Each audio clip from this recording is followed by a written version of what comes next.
Olá, meus irmãos, sejam todos bem-vindos a mais um estudo da palavra. Que o Eterno abençoe cada um de vocês. Para aqueles que ainda não me conhecem, é novo no canal, meu nome é Ivânia, eu não prego denominação religiosa, não tenho títulos nenhum. Eu sou apenas uma pequenina do Senhor, uma serva do Senhor, focada em estudar sua palavra e compartilhar aquilo que o Eterno coloca no meu coração para trazer aqui para vocês, tá bom? Sejam todos bem-vindos. Vamos continuar no estudo, né? Falando aí de Pêssah, de Páscoa, falando da crucifixão, a última semana do Mashiach aqui na Terra, né? Jesus Cristo, Messias. E, queridos, eu queria compartilhar com vocês algo que o Senhor, Ele colocou no meu coração. São tantas mentiras que nos foi ensinado a vida toda, e quando as verdades chegam, né, são tantas coisas, né, para nós discernirmos, né, digerirmos tanto engano, tantas coisas erradas, mas aos poucos o Eterno vai nos ajudando, né, nesse processo, por meio do seu Espírito Santo. Então, queridos, hoje quero conversar um pouquinho, né, a respeito de algo, de um título que eu vi, né, esses dias aí, no anúncio de uma denominação, né, que se tornou comum a todas, né, as denominações religiosas, né, que é o seguinte.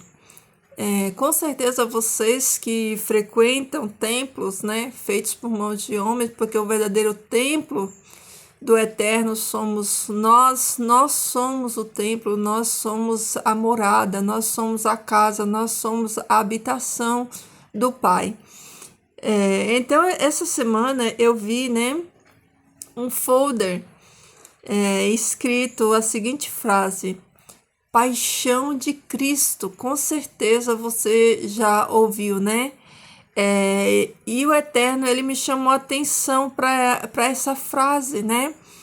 Paixão de Cristo. E eu fui pesquisar, estudar ontem, porque isso foi uma coisa que mexeu muito comigo, porque quando nós falamos de paixão, paixão não está associado àquilo que o Messias fez, né, na cruz. A palavra do Eterno não diz que Jesus ele se apaixonou por nós. Ele diz que ele amou. E amor é diferente de paixão. Então, eu quero falar aqui, meus irmãos, com vocês a respeito de blasfêmia, né? Como o sistema ele blasfema, né? Do nome do Mashiach, do Messias, como o inimigo ele debocha, né? Das coisas sagradas, como ele difama as coisas sagradas. E aí, meus irmãos, eu fui ver o significado, né, dessa paixão, né, do significado do nome paixão, né, quando eu vi lá escrito paixão de Cristo, né, e aí eu fui buscar entender o significado de paixão. Então eu vou dizer aqui para vocês, né, colocar aqui para vocês o significado de paixão, né, segundo o dicionário, e nós vamos na palavra do Eterno para ver o que a palavra do Eterno diz para nós sobre paixão. Então, o dicionário diz que paixão é o ato de insultar. Não é esse aqui não, queridos, espera aí. Espera só um pouquinho, queridos, que eu vou achar. Tá aqui, ó, achei. O dicionário diz que paixão é um sentimento intenso, avassalador e temporário que altera o comportamento, caracterizado por forte atração física, desejo sexual, euforia e foco obsessivo no seu amado ou objeto do seu interesse. Então, queridos, isso aqui, é o significado de paixão, né? Essas são as características de alguém apaixonado. Essas são, né? Essas são as características, né? Como eu acabei de falar, de alguém que se diz apaixonado. Então, quando nós vemos essas características aqui, né? Nós não podemos atribuir elas ao nosso Messias, ao nosso Senhor e Salvador, porque isso aqui ele soa, né, como uma blasfêmia, tá blasfemando, né, do Messias. Segundo, né, alguns religiosos, né, eles dizem que a paixão de Cristo é o sofrimento físico e espiritual de Jesus, desde a agonia do Getsêmani até a sua crucifixão e morte, mas nós não podemos atribuir esses sentimentos à palavra paixão. Isso não é paixão, né? Não é esse sentimento. Paixão, ele é um sentimento carnal. E nós vamos conferir aqui na palavra de Deus que toda vez que a palavra se refere à paixão, ela está se referindo a algo carnal. Então, nós não podemos de maneira nenhuma atribuir algo que é carnal, né? Algo nocivo, como diz aqui, né? Um sentimento avassalador, né? Caracterizado por fortes atrações físicas, desejo sexual, euforia e foco obsessivo no seu amado ou objeto de interesse, né? Então, o que eu queria falar também aqui para vocês, o que é uma blasfêmia, porque isso para mim se encaixa em justamente blasfemar do sacrifício, né, do Messias. E o que é uma blasfêmia, né, que é aquele papelzinho que eu ia ler para vocês. Blasfêmia é o ato de insultar, né, e se isso não for um insulto, eu não sei mais o que é insulto. Então, blasfêmia é o ato de insultar, de caluniar, de amaldiçoar ou desonrar a Deus, seu nome, sua obra ou coisas sagradas. Envolve rejeitar a Deus, né, conscientemente, falar mal dele ou deturpar sua glória. Então, queridos, quando eu vi, né, essa expressão, isso é algo que choca, né? Isso é algo que nos choca quando nós estamos despertos, saímos, né, do sistema deste mundo, do sistema das religiões. Eu não digo igreja, porque a igreja somos eu e você, somos o templo do Deus vivo, né? Nós somos igreja. Mas quando nós vemos as denominações religiosas blasfemarem, né, do Eterno, usando palavras que desonram o sacrifício dele, palavra que desonra aquilo que ele fez, aquilo que ele é. Só contar um breve testemunho para vocês, meus irmãos. Eu, durante muitos anos, trabalhei com crianças, né? Quando eu ainda estava dentro de um sistema religioso, né? Eu trabalhei com crianças durante muito tempo. E essa semana eu estava lembrando, né, das músicas que nós ensaiávamos as crianças para cantarem nessas datas, né, comemorativa. E eu vou deixar aqui só um trecho de um refrão, né, de uma dessas músicas, né, que nós cantávamos com as crianças, para vocês verem a deturpação, como eles deturpam, né, como eles deturpam aquilo que é o sacrifício de Jesus. Então o refrão da música diz assim, ó: Páscoa para mim é festa e alegria.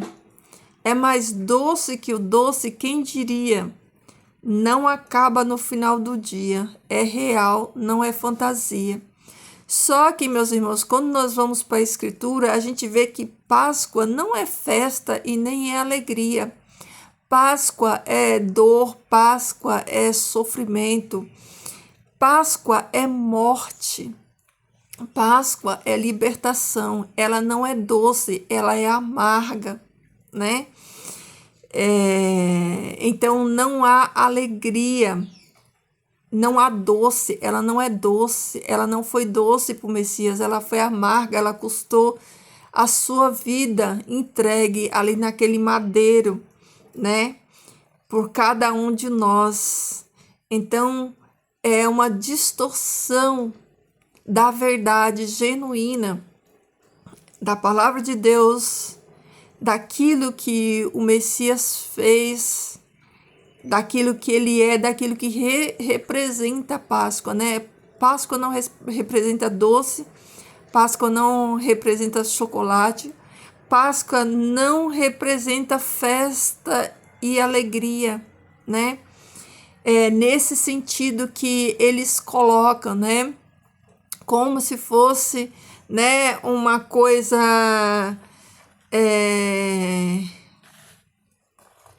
assim, como se fosse algo que não tenha tido valor, né? Como se não tivesse tido um preço a ser pago, né? Porque houve um preço de sangue, um sangue puro derramado no madeiro, né? Então, é uma distorção, é uma blasfêmia. Mas as pessoas, como eu disse para vocês ontem aqui, né? As pessoas, elas estão tão acostumadas nas falsas doutrinas, nos costumes falsos. E eu digo isso, meu irmão, porque eu estou nesse processo de aprender sempre, todo dia. Eu sei que muitas coisas o Eterno ainda vai me ensinar, né? É uma vida inteira de ensinos que nós precisamos jogar no lixo. Nós precisamos despir, né, dessas doutrinas, tirar o fermento, tirar o velho, para que o Eterno coloque em nós, né, o pão novo. Coloque o novo de Deus, coloque o pão sem fermento, sem essa fermentação da mentira, da falsidade, né? Como Paulo vai nos dizer lá no capítulo 5 de 1 Coríntios, né? Então, queridos, olha só, vamos conferir aqui, né? Já que a definição de paixão para o mundo é tudo isso aqui que eu falei para vocês, então vamos ver como a palavra, ela define, né, paixão. Como a palavra define paixão? O mundo define paixão como algo carnal, né? Algo carnal, obsessivo. Só que a palavra de Deus, né, ela tem uma definição também, né, de paixão. Então, lá em Colossenses, né, se você quiser não, todos nós deveríamos, né, checar, conferir tudo. Então, eu sugiro que você anote e que você ore a Deus e você confira todos os textos, tá bom? Então, queridos, vamos para Colossenses, capítulo 3, versículo 5, que diz assim, ó: Assim, façam morrer tudo que pertence à natureza terrena de vocês: impureza, paixões, desejos maus e a ganância, que é idolatria. Então, Paulo diz para nós que as paixões sendo um desejo carnal, pertencente à natureza carnal, ela tem que ser, né, mortificada. Nós temos que fazer morrer, né, as paixões, os desejos, porque as paixões, elas provêm da carne, do desejo da carne, ela não provém do espírito, ela não é um fruto do espírito, né? Logo, o nosso Salvador, Messias, né?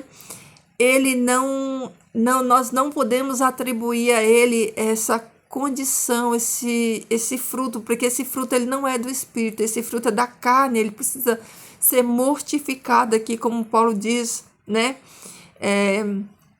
Aos Colossenses, Paulo coloca ele na categoria de desejos maus e de idolatria. E lá em 2 Timóteo, né, no capítulo 2 e no versículo 2, Paulo, orientando para o seu filho na fé, né, Timóteo, ele diz assim, ó: hoje também fuja também das paixões ou desejos, né? As versões das Bíblias, às vezes elas mudam, né? Pode ser que você confira na sua Bíblia e não esteja escrito a palavra paixões e sim desejos, mas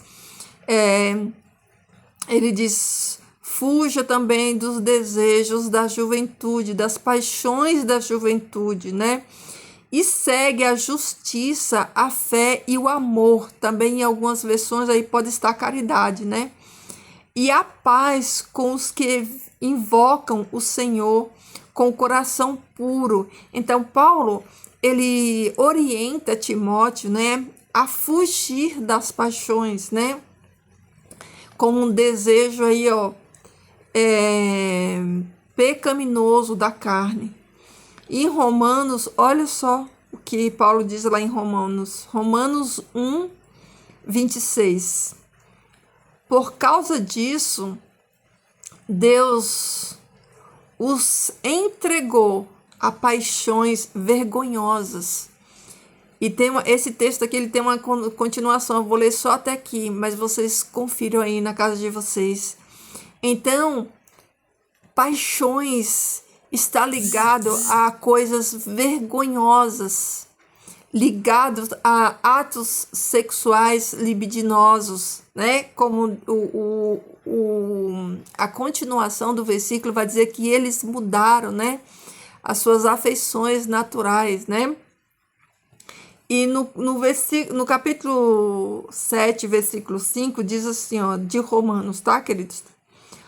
Pois quando éramos controlados pela carne, as paixões pecaminosas despertadas pela lei atuavam em nosso corpo, de forma que dávamos frutos para a morte. Então, mais uma vez, a palavra do Eterno vem enfatizando, dizendo que as paixões dão fruto para a morte. A paixão, ela é um fruto da carne que gera morte.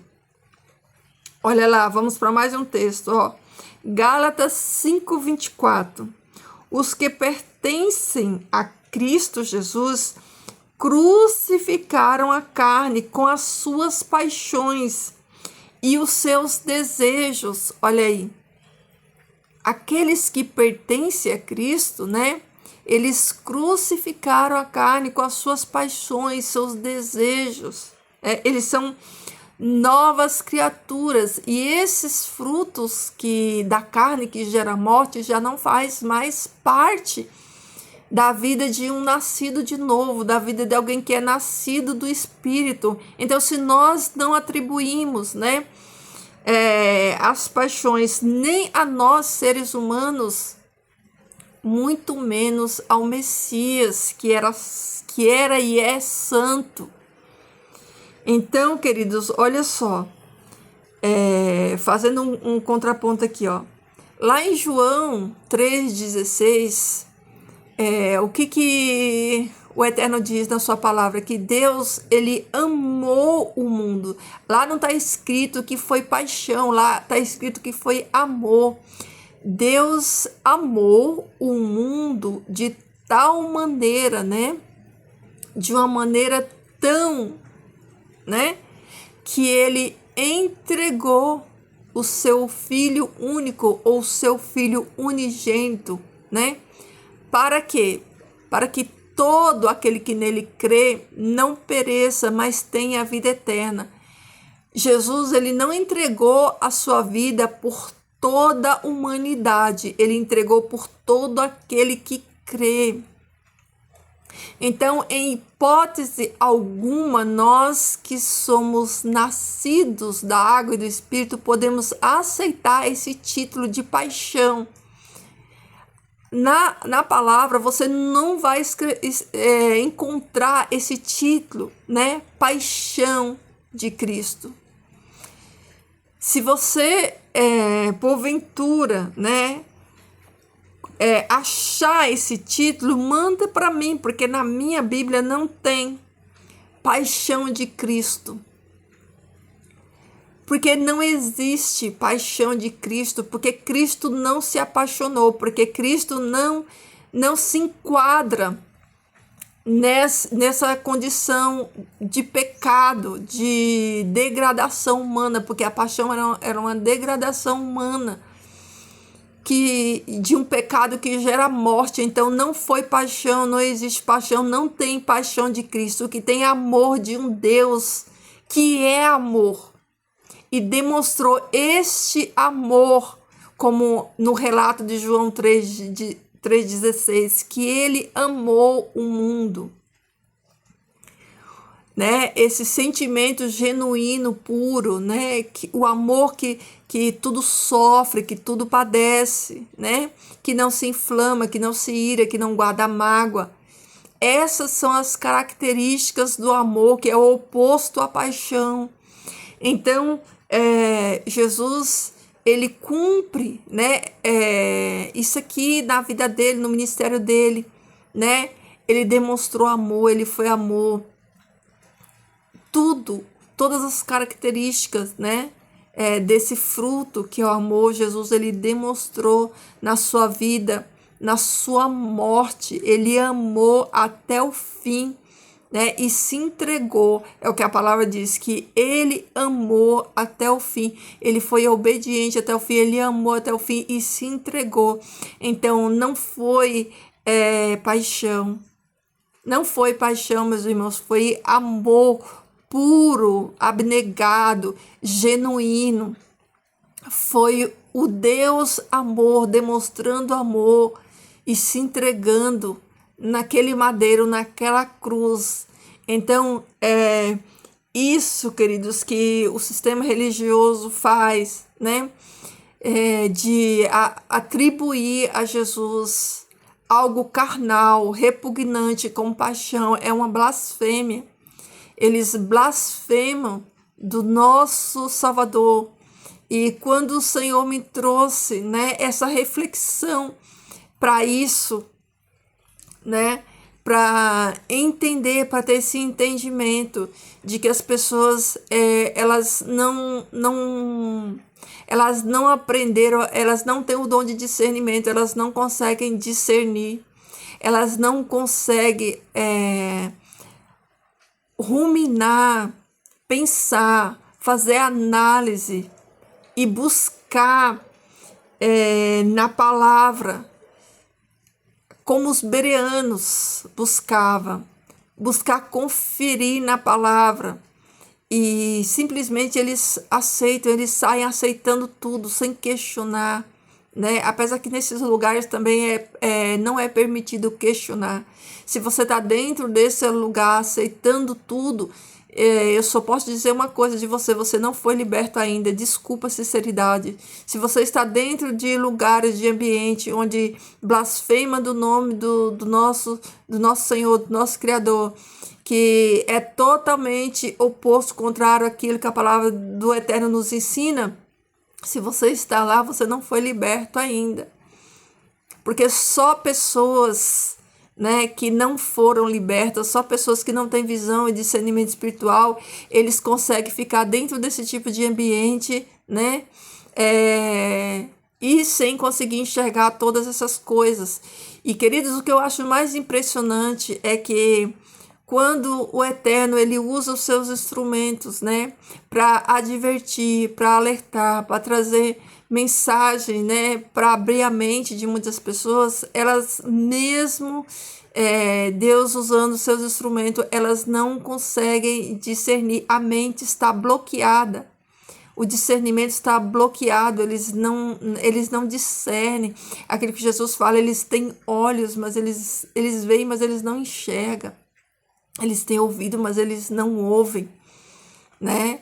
É a cegueira espiritual que a palavra diz. Então, queridos, essa assim, é o que eu queria trazer, né?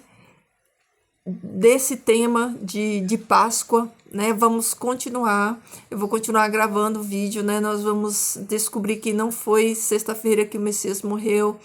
Então, a partir de amanhã, nós vamos entrar nos textos bíblicos, né?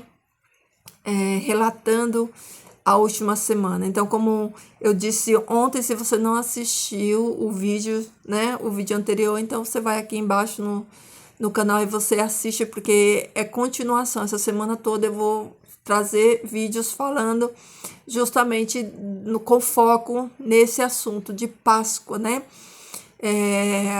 A ceia, né? Que na palavra de Deus não está escrito Santa Ceia. Você não vai encontrar esse título Santa Ceia na Bíblia. A Bíblia não tem esse título Santa Ceia.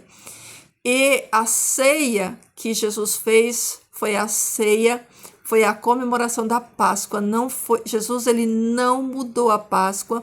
Jesus ele não fez coisas novas, ele cumpriu e apenas adicionou um elemento, tá bom? Vou falar no próximo vídeo sobre isso, sobre a ceia. Vamos estudar sobre a ceia.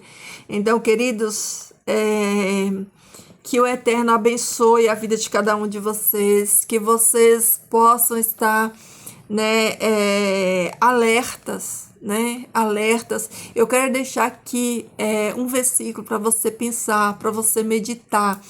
Algo que tem que estar memorizado, gravado na mente da gente. Esse versículo aí, ó, é para você decorar ele e você ter ele na sua mente, você recitar todo dia para você mesmo. Sabe, queridos, antigamente eu via o Senhor Deus, ele mandava, sabe, palavras de conforto na boca de um irmão e nos versículos. Quando a gente recebe mensagens assim, a gente edificado com as mensagens, às vezes a gente tem a tendência de pensar sempre em outros, mas se a mensagem veio para você, Deus está dando para você, não é para outras pessoas, né? Então, olha só, eu quero deixar aqui o versículo de Lucas 21:36 para você memorizar. Eu quero como é que se diz? Sugerir, né? Eu quero sugerir que você faça isso, que você memorize e que esse versículo nunca mais saia da sua mente. Escreva ele, memorize ele, para que você nunca esqueça. Lucas 21:36, Jesus falando. Olha, Jesus está falando para você. É para você essa mensagem, não é para outras pessoas, não é para você. Olha aqui, ó. Jesus fala assim, ó: estejam sempre atentos e orem para que vocês possam suportar, possam escapar de tudo que está para acontecer e estar em pé diante do Filho do Homem. Lucas 21:36, marca na sua Bíblia. É a lição de casa para você hoje. Marca na sua Bíblia Lucas 21:36. E toda vez que você lê este versículo, leia como Jesus falando diretamente para você. É para você que Jesus está falando esse versículo. Tá bom, queridos? Então eu deixo aqui para você, né? Vou repetir de novo. Palavras de Jesus para você. Estejam sempre atentos e orem para que vocês possam estar, né, de pé, né, para que vocês possam estar firme para que você esteja de pé diante de tudo que está para acontecer. Queridos, nós, né, vivemos tempos difíceis, né? Nós vemos aí na mídia o tempo todo as pessoas profetizando, falando muitas profecias, revelações, sonhos, sugerindo estocar alimentos, estocar muitas coisas. E eu quero dizer aqui para vocês, a nossa maior reserva que nós temos que ter de estoque é do Espírito Santo. Essa é a nossa maior reserva. Nada adianta você reservar, né, estoque de alimentos físico, pensando só no físico, e você não ter reserva de estoque de reserva do espiritual, que é aquilo que nos mantém de fé. A nossa vitória, a vitória que vence o mundo é a nossa fé. E esse é o maior estoque que você tem que ter na sua vida. As virgens sábias, elas tinham reserva de azeite do Espírito Santo de Deus. Então, faça suas reservas de emergência, mas pense, a sua maior reserva, a maior reserva que você tem que ter é a do azeite, tá bom? É isso aí, queridos. Shalom, shalom. Fiquem na paz do Eterno. Que o Senhor, o soberano do universo, derrame sobre você bênçãos sobre medida, que os seus olhos estejam abertos e os seus ouvidos também, para enxergar e para ouvir aquilo que o Senhor tem para falar para cada um de vocês, tá bom? Queridos, essa é a palavra de hoje. Fiquem todos na shalom, na paz do Eterno, e até o próximo vídeo. Vamos estudar aqui sobre a ceia, tá bom?